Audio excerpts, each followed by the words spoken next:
ప్రతి మనిషి జీవితంలో 4 దశలు ప్రతి జీవికి ఉంటాయని భగవద్గీతలో చెప్పారు.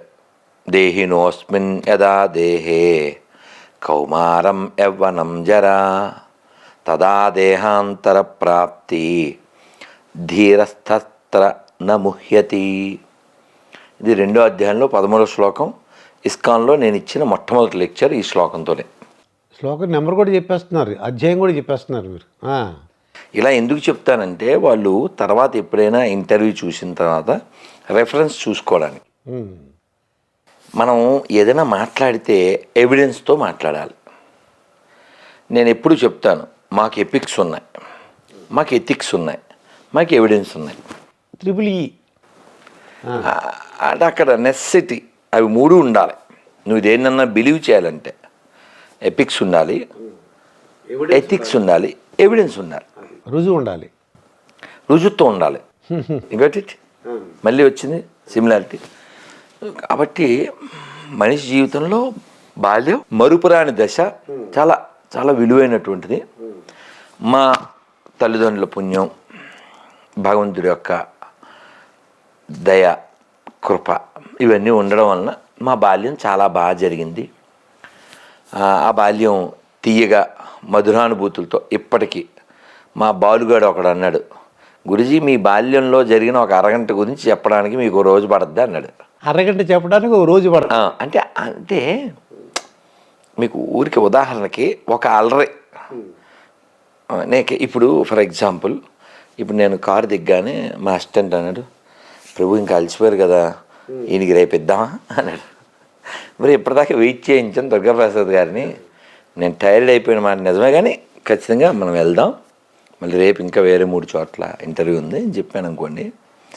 కానీ ఎప్పుడైనా ఆ కార్యక్రమం లేదు అన్నారు అనుకోండి, ఇప్పుడు కూడా ఇప్పుడు ఏదో ఎక్కడికో వెళ్ళాలి, ఎవరో ఫోన్ చేసి గురుజీ ఆ కార్యక్రమం లేదన్నారు అనుకో, యాహూ అంటాను అదనమాట. అంటే అమ్మయ్య అనమాట. ఎందుకంటే నేను చదువుకోవాలి, సమయం ఇవ్వరు, దొరకదు, ప్రయాణాలకు సరిపోతుంది, ప్రవచనాలు సరిపోతుంది.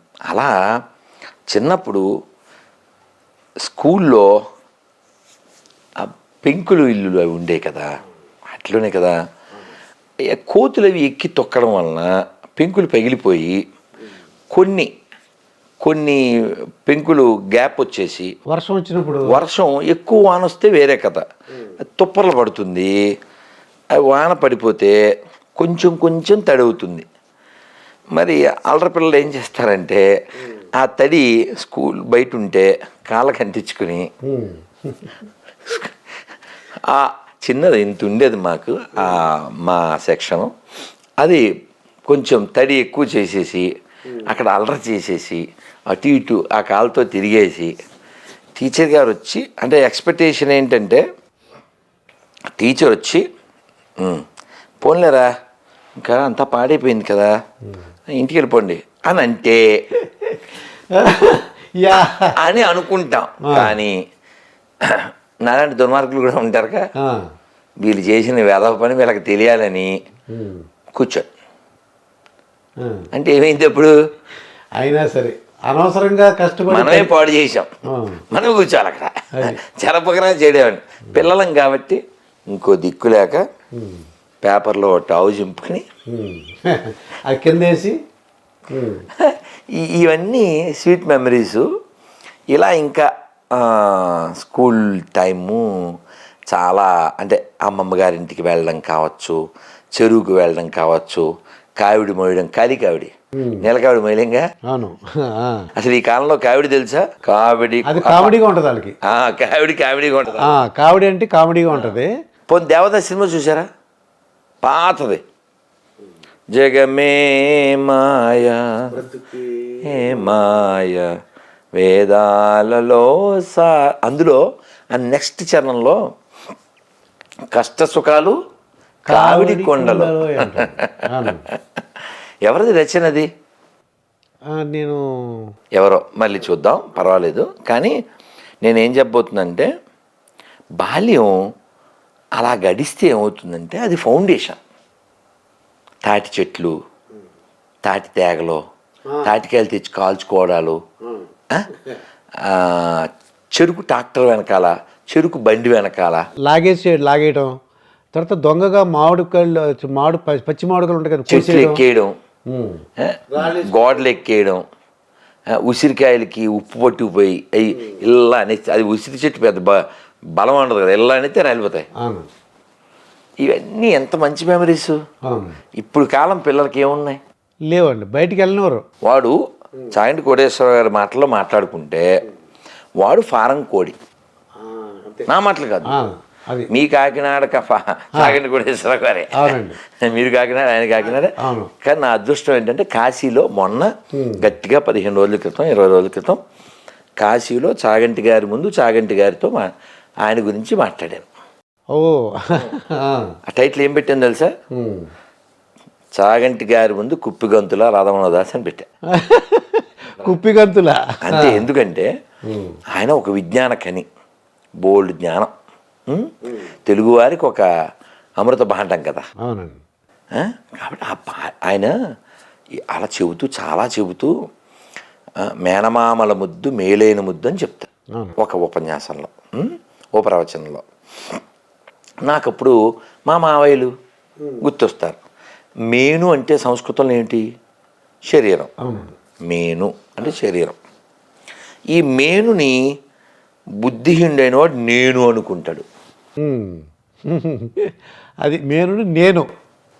కానీ ఈ మేను కొన్ని రోజుల తర్వాత గాను. This is built with only bone, but this fellow thought its own కదా కదా. మావయ్యలు, మా మావయ్యలో ఒక చిన్న మావయ్య అయితే ఎత్తు మంచాలు ఉంటాయి కదా, వాటిని ఏమంటారండి? పందిరి మంచాలు. పందిరి మంచం. ఈ పందిరి మంచానికి కర్రలు ఉంటాయి నాలుగు పక్కన. మావయ్య పడుకుని తొక్కమనేవాడు.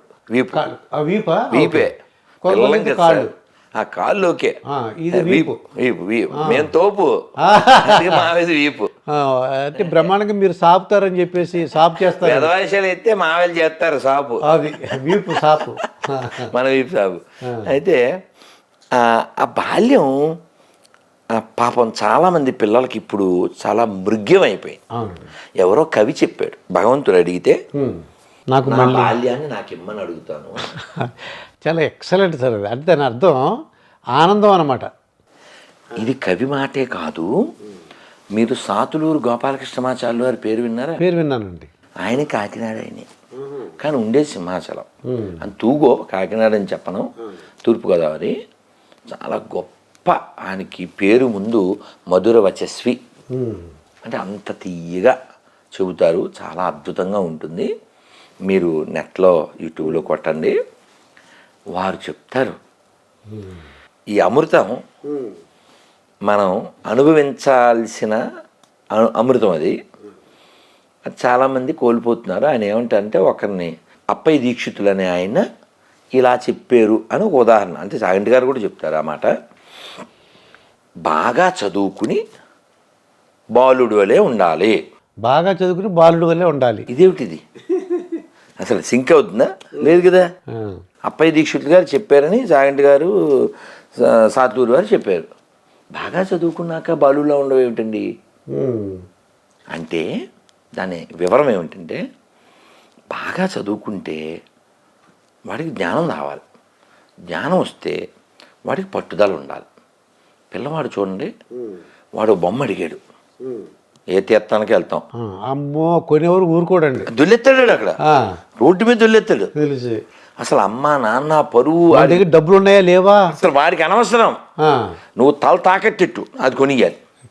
అలా భగవంతుడి కోసం దొల్లాలి. అందుకని బాల్యవు తిష్టతి అన్నది. అది దాని అర్థం. అది బాలుడిలా ఉండడం అంటే అది.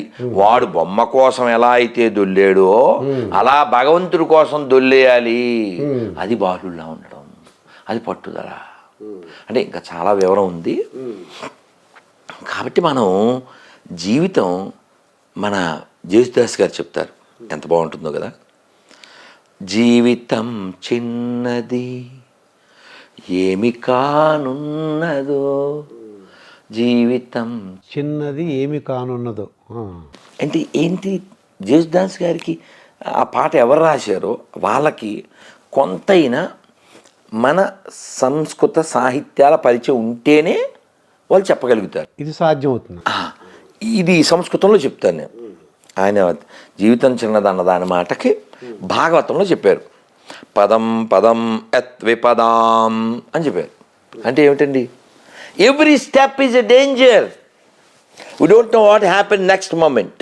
ప్రతి అడుగు కూడా ప్రమాదమే. మీకు మంచి ఉదాహరణ ఇస్తాను, పట్టుకుంటారని. మొన్న గరికపాటి వారు ఏదో ప్రవచనంలో చెప్తున్నారు, వాడికి 37 అంతస్తులు ఉన్నాయంట. 17 సెకండ్లో బెగరైపోయి రోడ్డు మీద రొట్టె కోసం అడుక్కుంటున్నాడు. ఆఫ్ఘనిస్తాన్లో. ఆఫ్ఘాన్ దాకా వెళ్ళొద్దు, కర్నూలుకు కూడా వెళ్ళొచ్చు మీరు. కర్నూలులో ఒక 7-8 ఏళ్ల క్రితం ఇప్పుడు వరదలు వచ్చినాయి.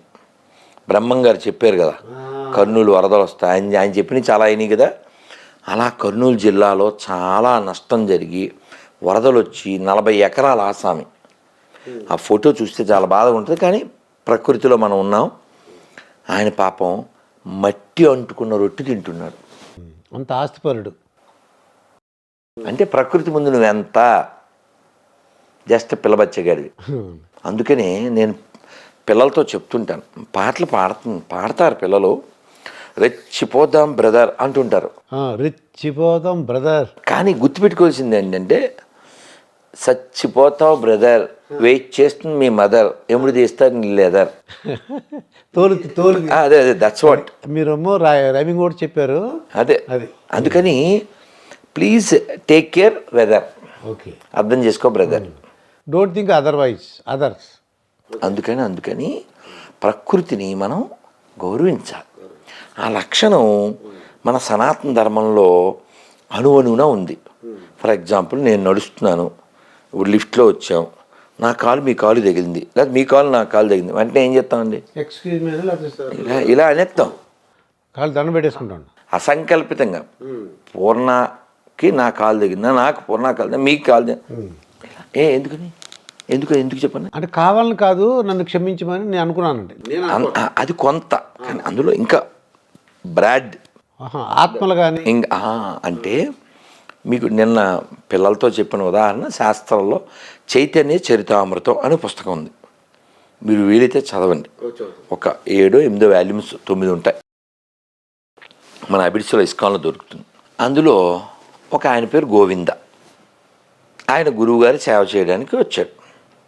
గురువుగారు అప్పటికి నిద్రపోతున్నారు, కాళ్ళు నొక్కాడు. గురువుగారు నిద్ర లేచాక ఇలా తిరిగితే ఇతను ఇటువైపు ఉన్నాడు. ఏంటి ఆయన ఇక్కడ ఉన్నామంటే, మీకు కాళ్ళు నొక్కడానికి వచ్చాను గురుగారు. మరి నేను నిద్రపోయాను కదా, నువ్వు వెళ్ళిపోవచ్చు కదా అన్నారు. అంటే మీరు ఈ గుమ్మానికి అడ్డంగా ఉన్నారు కదండి, మరి మిమ్మల్ని దాటి వెళ్ళలేను కదా అన్నాడు. నువ్వు లోపలికి ఎలా వచ్చావు అన్నారు. మరి మంచిగా వచ్చినాయి, మిమ్మల్ని దాటే వచ్చాను అన్నాడు. మరి ఇప్పుడు దాటడం తప్పని ఇప్పుడు చెప్తున్నావు, అందుకని వెళ్ళలేదు, ఇక్కడే కూర్చున్నా అన్నావు. మరి ఎలా ఇందాక వచ్చింది నువ్వు అలా దాటుకునే కదా. అతను ఏమన్నా అంటే, ఈ గోవింద్ అనే అతను, ఒక మనిషిని అలా దాటకూడదు కదా, ప్రతి జీవిలో పరమాత్మ ఉంటాడు కదా, పాపం కదా లెక్చర్ ఇచ్చారు. ఈ లెక్చర్ మరి వచ్చేప్పుడు ఏమైంది అన్నారు ఆయన. అంటే ఆయన అన్నాడు, అంటే వాళ్ళ స్టాండర్డ్ చూడండి, వాళ్ళ మెచ్యూరిటీ చూడండి. మా గురువారికి సేవ చేయాలి, నేను నరకానికి వెళ్తే ఏంటి, ఇంకోటి అయితే ఏంటి, మా గురుగారికి సేవ చేయాలి, అందుకని ఇంకో మార్గం లేదు. మీరు గుమ్మంలో పడుకున్నారు, నేను అటు వస్తే కానీ మీ కాళ్ళు సేవ చేయలేము, వచ్చేసాను. మరి ఎందుకు వెళ్ళలేదు? వెళ్ళిపోవడం నా వ్యక్తిగతమైన పనులకి ఎందుకు వెళ్ళాలి, అందుకని కూర్చోండి. అంటే మన ఉద్దేశం చూసారా, అది చాలా ముఖ్యమైనది. అదే మంచి ఉద్దేశం అయితే చెడ్డ పని చేసినా పర్లేదన్నమాట. అంటే మీరు అన్నట్టు ఇక్కడ చెడ్డ పని అని కాదు, మేలు అంటే మీకు అర్థమయ్యేలా చెప్తాను. ఎవరైనా స్పృహ కోల్పోతున్నారు, వాళ్ళు స్పృహ కోల్పోతే ప్రాణం కోల్పోతారు. కాబట్టి మనం వాళ్ళని నెమ్మదిగా చెప్పం, దవట్ల మీద కొట్టి చెప్తాం, హే నిద్రపోకో అంటే కొట్టడం వెనకాల ఏముంది? ఆయన మేల్కొల్పడానికి, ఆయన ప్రాణం బ్రతికించడానికి. అలాగే గుండె అయిపోతున్నప్పుడు కూడా వాళ్ళు చేస్తారు. మరి సిపిఆర్ చేయకపోతే ఎలా బతుకుతాడు? పాపం నిప్పతుందంటే వాడే ఉండడు. కాబట్టి ఉద్దేశం ప్రధానం, ఎప్పుడైనా ఉద్దేశం ప్రధానం. ఎవడో గోతులో పడిపోయాడు అంటే ఈ ఉద్దేశం ఎలా ఉండాలంటే, మనం మామూలుగా ఎవరినైనా తిట్టేటప్పుడు గాడిదే అని తిడుతుంటాం, కానీ ఒక కథలో ఆ గాడిదలాగే ఉండాలి. ఆ కథ చెప్తే మీకు అర్థమైపోద్ది. చాలా వండర్ఫుల్ గాడిద అని. అంటే జీవితంలో కష్టం వస్తే ఆ గాడిదలా ఉండాలి. ఎలా అంటే గాడిదని తీసుకుని వస్తున్నాడు ఒక వానరం, వస్తుంటే ఈ నేల బావిలో పడిపోయింది. అది అందులో వాటర్ లేదు. వీడు దాన్ని తీయడానికి పాపం ట్రై చేశాడు. పెద్ద పెద్ద తాళ్ళు క్రెయిన్లు ఏమి లేవు ఆ కాలం కాబట్టి. వీడు చాలా ట్రై చేసి ఇంకా దాని పాప భయం వేసేస్తుంది. లోపల వాటర్ లేదు, వీడి దగ్గర ఏం మ్యాటర్ లేదు. ఏం చేయాలి? వీడు బాగా ఆలోచించి ఇంకా దీన్ని పైకి తీయలేము, దాన్ని అలా వదిలేస్తే ఆకలితో చచ్చిపోద్ది, ఇక్కడ మట్టి దండిగా ఉంది, మట్టి వేసి కప్పెట్టేద్దామని ఆడు చేత్తో మట్టిని ఎలా వేసేస్తున్నాడు. అది భయపడిపోయింది. ఎంత దుర్మార్గం, ఇన్ని రోజులు వీడు గాడి చాకిరీ చేశాను, వీడు కనీసం గాడిలో గాడిని చూడకుండా మ్యాడిఫీలో నా మీద మడ్డేసేస్తున్నాడు, మట్టేసి నన్ను కప్పెట్టేస్తున్నాడు వీడు అని పెద్ద పెద్ద సౌండ్ చేసి కాసేపటికి సౌండ్ మానేసింది. అదేంటి మనం కొంచెమే మట్టేసాం, అప్పుడు ఇది కప్పెడిపోయిందా, సౌండ్ చేయట్లేదేంటి అని వాడు మట్టేయడం మనిషి చూస్తున్నాడు. అది కాలుతో ఎలా సరి చేసేస్తుంది. ఆడు మళ్ళీ మట్టేసాడు, మళ్ళీ సరి చేసింది, మళ్ళీ మట్టి, మళ్ళీ సరి చేసింది, మళ్ళీ మట్టి. అంతే, ఆడికి ఉత్సాహం వచ్చింది. అది మెట్లు కొట్టి పైకి వచ్చింది. అదే కదా, అట్లా కదా ఉండాలి. అవును. అరే చాలా విచిత్రంగా ఉంది, బేతాళ కథలాగా ఉందండి ఇది. ఎలా అన్నా ఉండనివ్వండి. శభాష్ రాముడి సినిమా చూసారా పాతది? అది మిస్ అయ్యారండి. పోనీ ఏ సినిమా పేరు నాకు తెలియదు కానీ, కష్టాల కోర్చుకున్ననే సుఖాలు దక్కును, సుఖాలు దక్కును, జయంబు నిశ్చయంబురా భయంబు లేదురా, జంకు గొంకు లేక ముందు సాగి పొమ్మురా, సాగి పొమ్మురా. ధైర్యం కలిగి ఉండాలి. సీతాదేవిని వెతకడానికి వెళ్ళాడు. పాతాళ భైరవి కూడా అలా ఉంటుంది. అంతే, అవును. సీతాదేవిని చూడడానికి వెళ్ళాడు, వెతకడానికి. వెతికి వెతికి ఆయనకి కనపడలే. ఆ రావణాసుడు బెడ్రూమ్లోకి వెళ్ళిపోయాడు. వాళ్ళు ఏమో ఎట్టంటే అట్లా పడుకున్నారు. ఒంటి మీద స్పృహ లేదు, కొందరికి బట్టలు లేవు, కొందరు తాగేసి రకరకాలుగా ఉన్నారు. బయటకు వచ్చి ఛా వీళ్ళందరినీ చూడకూడని స్థితిలో చూశాను అని చాలా డిప్రెషన్లోకి వెళ్ళిపోయాడు. డిప్రెషన్లోకి వెళ్ళిపోయి మళ్ళీ ఆలోచించాడు. నేను ఎందుకు వెళ్ళాను? అమ్మని వెతికే ప్రక్రియ. ఇప్పుడు మీరు ఒక కుందేలు తప్పిపోయిందండి, ఎక్కడ వెతకాలి? కుందేళ్లలోనే వెతకాలి, అవును. పాముల్లో వెతకూడదుగా. అవును. స్త్రీ, సీతాదేవి ఒక స్త్రీ, స్త్రీ వెతకాలంటే స్త్రీలలోనే వెతకాలి. అలా ఐ డిడ్ మై డ్యూటీ అని వాయుదేవుడు వాళ్ళ తండ్రికి రాముడికి దండం పెట్టి, సూర్యుడికి వాళ్ళ గురువు గారికి దండం పెట్టి, నా దోషం ఏమీ లేదు, వాళ్ళంతా నా తల్లులతో సమానమని దండం పెట్టాడు. సో హనుమంతుడు ఒక ఆదర్శం కదా.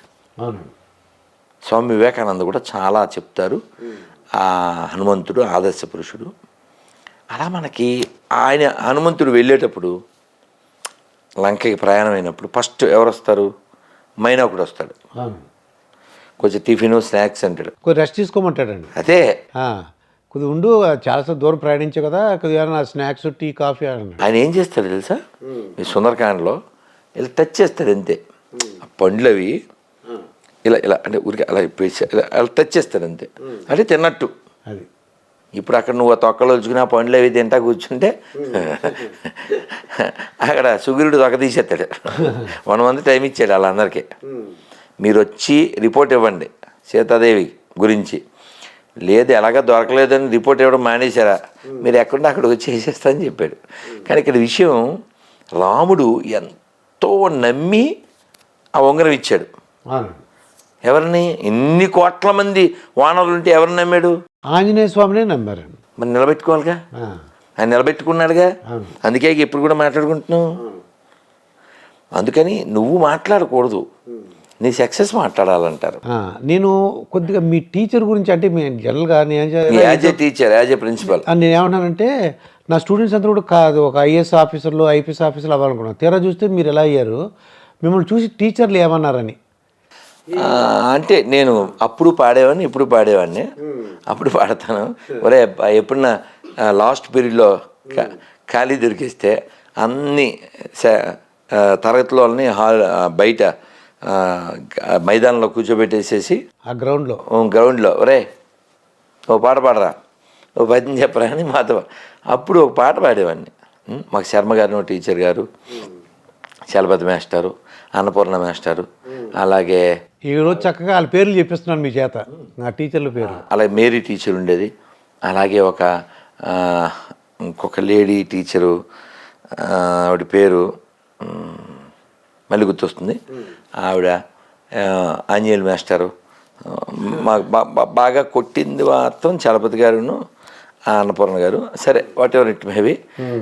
అయితే అప్పుడు ఒక పాట పాడేవాళ్ళం ఏంటంటే, అనగనగా ఒక రాజు, కొడుకులతో పాటు రాజు కుక్కను పెంచి ప్రేమయ్యనే బాలు పోసి పెంపు చేసెను. చాలా మంచి సందేశాత్మకమైనటువంటిది. అయితే పిల్లలకి మొన్న నేను ఎక్కడో అడిగాను, ఒక శ్లోకం చెప్పు అని. 10th డిగ్రీకి వస్తే కూడా శ్లోకాలు రావట్లే, తర్వాత మాత్రం శ్లోకాలు వచ్చేస్తున్నాయి. ఏడుపులు. ఎందుకు చెప్పనా, బాగా చదవడం మాత్రమే జీవితంలో ఎయిమ్గా పెట్టుకుంటున్నారు, కానీ బాగా సంస్కారం పొందడం కదా ఏం కావాలి. సంస్కారం ఉండాలి. సంస్కారంతో సోపు వాడాలడు, సోపు వాడుతున్నాడు కానీ సంస్కారం రావట్లేదండి. అందుకనే మనకి పిల్లలు ఎలా ఉంటే సంస్కారవంతులు అంటే, రాముణ్ణి చాలామంది ఏవేవో సలహాలు ఇచ్చారు. అడవికి వెళ్ళిపోయాక, వాళ్ళ నాన్నగారు చనిపోయాక వెనక్కి వచ్చి అని చెప్తే రాముడు అన్నాడు, తల్లిదండ్రుల మాట పాటించడం నా ధర్మం, ఆ ధర్మం నుంచి నన్ను వెనక్కి లాక్కండి అన్నాడు. 14 సంవత్సరాలు ఉండాలి కదా అది. వీళ్ళందరి కోరిక ఏంటి, రాముడు పరిపాలిస్తే బాగుంటుందని. వాళ్ళందరూ అనౌన్స్మెంట్ అయిపోయింది కదా సార్, అనౌన్స్మెంట్ ఇవాళ అయింది, దేవుడు రేపే పట్టాభిషేకం సార్. ఇది మొత్తం మఠానికి వెళ్ళిపోయింది కదా సార్ పట్టాభిషేకం లేకుండా. ఎంత లక్షల మందికి అప్సెట్ అయిపోయారు. ఆయన చనిపోయాడు, ఇంకా వీళ్ళు రాముని వెనక్కి తెచ్చుకుంటే కాస్త ఉపశాంతి, మనశ్శాంతి, వాళ్ళ ప్రేమ. ఏదో 2 3 10 మందో రాలే, లక్షలాది మంది వచ్చారు. మంత్రులు, జనం, తల్లులు అందరూ వచ్చేసారు. వెనక్కి రమ్మని రాముడు ఏం చెప్పాడు, జాపాలేని ఒక మహర్షి ఉన్నారు. ఆ మహర్షి ఏమిటి ఇంకా పితృవాక్య పరిపాలన అదీను, మీ నాన్నగారు చచ్చిపోయారు కదా, ఇంకా మాటాలేదు మోటాలేదు వచ్చే, ఇలా కొంచెం సెటరిక్గా పొల్లవిరిపి అంటారు కదా, అలా చెప్పాడు. రాముడు కోపం వచ్చిందండి. మా నాన్నగారు ఎవరికి పడితే వాళ్ళకి అనవసరంగా జీతాస్తున్నారు, సాత్లూరు వేళ చెప్తారు. అలా అనేస్తే ఈ జాపాలి ఫీల్ అయ్యి, రామచంద్రమూర్తి ఏదో వెనక్కి తీసుకెళ్ళాలని అలా అన్నాము అంతే, నేనేమి నాస్తికుణ్ణి కాదు, నీ ఇష్టం స్వామి. ఇంకా అంటే రాముడి పట్ల వాళ్ళ ప్రేమ అది కొలవలేంది, మరవలేనిది, కొలవలేనిది, వాళ్ళకి కొదవలేనిది. యస్య రామం న పశ్యతి అంటే వాళ్ళు అడిగేవారంట. శ్రీభాష్యం అప్పలాచార్యుల వారు చెప్తారు, ఎంత బాగా చెప్తారో, రాముని నువ్వు చూసావా అని అడుగుతారట ఎవరినన్నా. చూడలేదు అన్నారు అనుకో, పోనీ రాముడు నిన్ను చూశాడా, చూడలేదు, చి నీ బతికెందుకు అని వాళ్ళ మనస్సు వాళ్ళని అసహించుకుంటుందంట. అంటే రాముణ్ణి నువ్వన్నా చూడాలి, లేకపోతే రాముడు నిన్నన్నా చూడాలి. అలా రాముడితో మనకెంత మమేకత్వం ఉందంటే, మీరు ఒక 40-50 ఏళ్ళు వెనక్కి వెళ్ళిపోతే సాయంత్రం కాగానే పెద్దవాళ్ళంతా ఇంట్లో చెద్దను ఏదో తినేసి నోట్లో ఏంటి గూట్లో దీపం నోట్లో ముద్ద అంతే కదా, వాళ్ళు అక్కడికి వెళ్ళి ఆ రామాయణంలో దీపం పెట్టుకుని చక్కగా భజన చేసుకుని సంతోషంగా ఇంటికి వచ్చి పడుకునేవారు. వాళ్ళు ఆరోగ్యంగా జీవించారు, ప్రశాంతంగా జీవించారు, సంతోషంగా. మీరు చెప్పండి, ఇప్పుడు ఆరోగ్యం ఉందా, ప్రశాంతత ఉందా, సంతోషం ఉందా? ఈ 3 లేనప్పుడు నువ్వెంత సంపాదిస్తే దేనికి చెప్పు. కాబట్టి మంచి ఉన్నతమైన ఆలోచనని రామాయణం కలగజేస్తుంది. అందుకనే మొన్న కాకినాడ శ్రీపీఠంలో ఒక పాట పాడించాను, అందులో ఒక్క చరణం చెప్తాను. మా శ్రీపేట వెళ్ళారు అయితే పిఠాపురం రోడ్లో ఉందండి. అద్భుతంగా జరిగింది. అసలు ఎంత బాగా జరిగిందంటే అమ్మ తల్లులందరికీ మనం మొక్కాలి. ఒకే డ్రెస్ వేసుకున్నారండి అందరూ కూడా యూనిఫామ్. అది అందరు యూనిఫాము, శ్రీపీఠం అని రాసి ఉంటుంది ఆ పీఠందే. ఎంత అమ్మ తల్లులకి మొక్కాలండి, వేల మంది. వాళ్ళందరితో పాట పాడించాను. అది 4 చరణాలు ఒకటి చెప్తున్నా. రాముని కన్నా భారతి నీది, సీతను గన్నా పవిత్ర భూమి,